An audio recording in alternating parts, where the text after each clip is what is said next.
Membina keluarga bahagia itu perjuangan. Perjuangan yang sangat-sangat mulia. Itulah kenapa Nabi kita mengatakan tuba liman asbaka ghazian wabata hajan. Beruntung sekali orang yang di pagi harinya mendapatkan pahala perang dan di malam harinya mendapatkan pahala haji. Ini kan tidak lumrah, tidak lazim pagi hari mendapatkan pahala perang, malamnya mendapatkan pahala haji. Siapa itu? Rajulun du'iyatun qani'un masturun yadkhuluna ilaihim dhahika wa yakhrujuna ilaihim dhahika. Pagi dapat pahala perang, malam dapat pahala haji. Siapa itu? Itulah keluarga yang bahagia. Keluarga yang biasa-biasa saja, keluarga yang bahagia mendapatkan pahala yang sangat luar biasa. Lalu apa tandanya keluarga itu bahagia? Qani'un, masturun, yadkhuluna ilaihim dhahika wa yakhrujuna ilaihim dhahika. Yang pertama, tanda keluarga itu bahagia itu qani'un. Keluarga yang marem. Marem itu puas hatinya. Marem itu senang. Suami marem dengan istrinya, istri marem dengan suaminya, keduanya sama-sama marem. Karena banyak laki-laki yang sudah menikah beberapa tahun, sudah punya anak 7 tapi tidak marem dengan istrinya. Tetangganya bilang, "Mas, istri sampean cantik, istri sampean seksi." Dia menjawab, "Apa tadi? Saya itu salah memilih Mbak Yumu itu. Dulu saya kecelik saat melamar." Loh, kalimat ini menunjukkan dia tidak marem. Banyak juga perempuan yang sudah menikah lama tapi tidak merasakan marem dengan suaminya. Padahal sudah beranak, bercucu, masih merasakan tidak marem. Entah kurang besar, kurang panjang, kurang mekar, kurang atas atau yang lainnya. Ada saja. Karena tidak maremnya sampai dia cerita pada anaknya, "Yang sabar ya nak, memang begitu watak bapakmu. Ibu itu sebenarnya tidak marem dengan bapakmu, tidak senang dengan bapakmu. Tapi karena kakekmu yang maksa. Ibu ini kalau bukan orang kuat, sudah mati dari dulu." Loh, ini ungkapan bahwa dia tidak marem, tidak bahagia. Saya ingat pesan kiai saya, kumpulkan harta sebanyak-banyaknya. Bangun rumah sebagus-bagusnya. Beli kendaraan sebagus-bagusnya. Engkau tidak akan bisa bahagia kalau engkau tidak marem dengan pasanganmu. Marem itu menunjukkan bahwa dia syukur kepada Allah. Dan orang yang syukur kepada Allah, itu kebahagiaannya nanti akan ditambah oleh Allah. Tidak tahu dengan caranya Allah akan menambah kebahagiaan itu. Yakin saja, bersyukur saja, nanti ditambah. Banyak perempuan yang ketika perawannya itu biasa-biasa saja, begitu dia menikah, suaminya marem, punya anak 3, itu tambah cantik, tambah kelihatan cantik, tambah seksi, tambah gimana gitu. Pokoknya menyenangkan.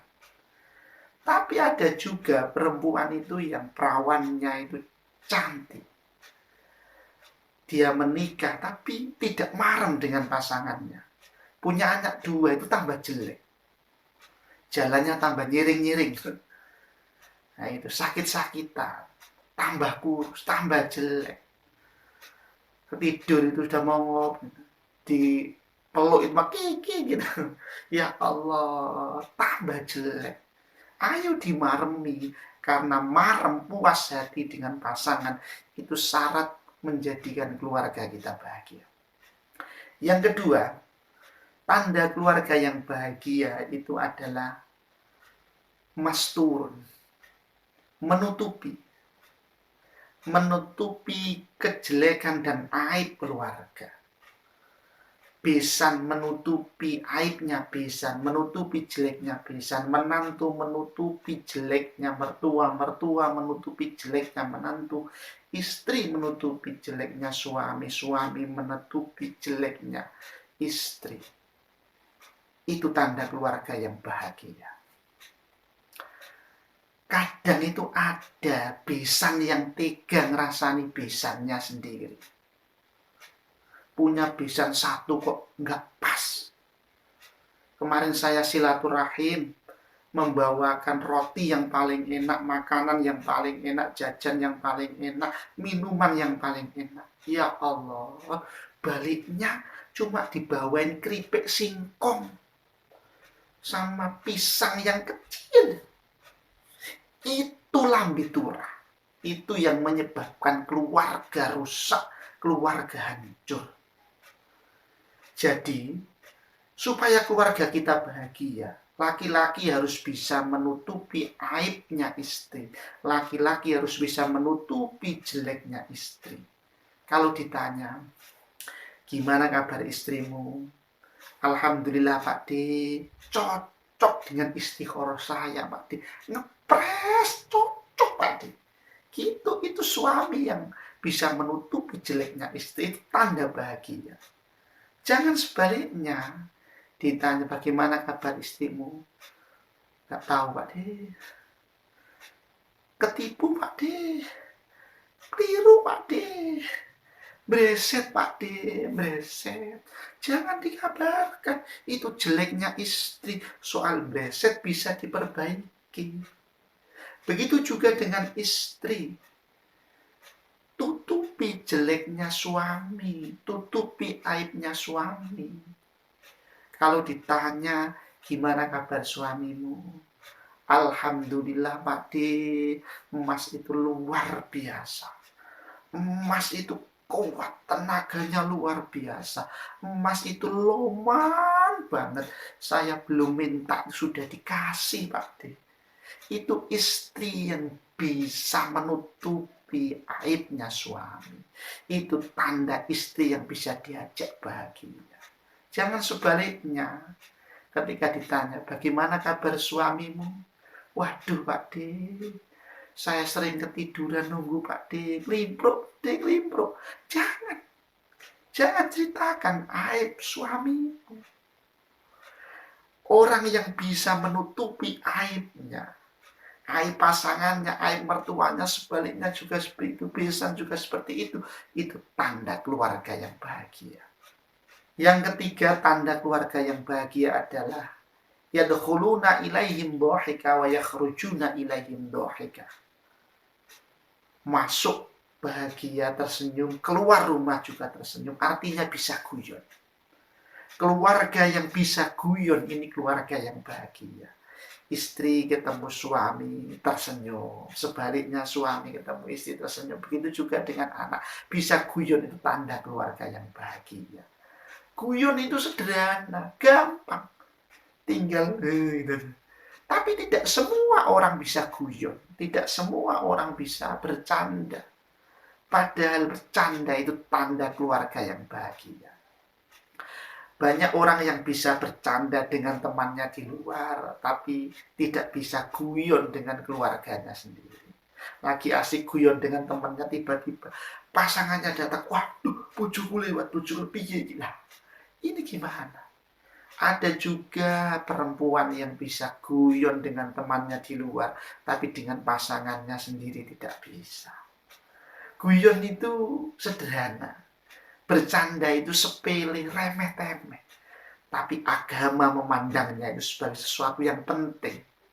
Bahkan pahala guyon dengan pasangan itu mengalahkan iktikaf di Masjid Madinah.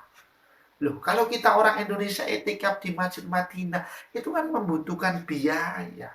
Ini ada yang murah, yang bisa membahagiakan keluarga kita. Guyon dengan keluarga itu pahalanya lebih dari iktikaf di Masjid Madinah.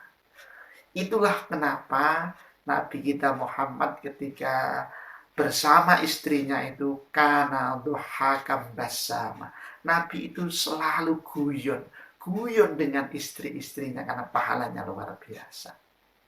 Kenapa agama menganggap penting guyon di dalam keluarga? Karena kunci roh dari keluarga itu adalah musyawarah. Istri bisa bermusyawarah dengan suami, dengan anak, berarti keluarga itu keluarga yang hidup. Kalau keluarga tidak bisa musyawarah, itu berarti keluarga yang mati. Kalau guyon yang sederhana, guyon yang mudah saja tidak bisa, bagaimana dengan musyawarah?